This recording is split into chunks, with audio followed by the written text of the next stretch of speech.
Welcome to Amazing World Channel.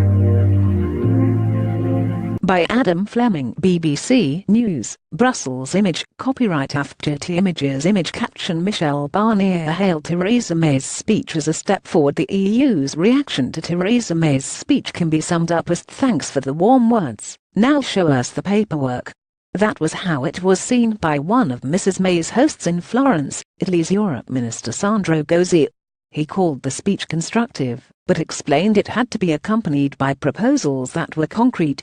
The EU's negotiating process requires that the Prime Minister's rhetoric be transformed into a series of specific positions.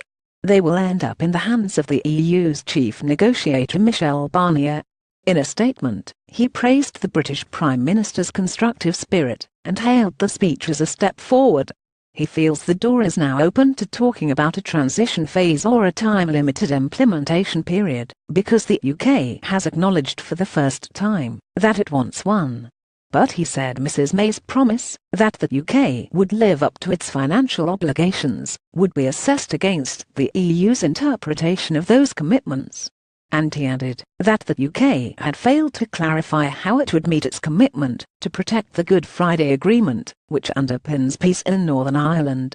Media playback is unsupported on your device. Media caption. Theresa May says an implementation period of 2 years will create valuable certainty for the UK and EU. Irish Foreign Minister Simon Coveney described Mrs May's message as a positive contribution, but said that it left outstanding issues.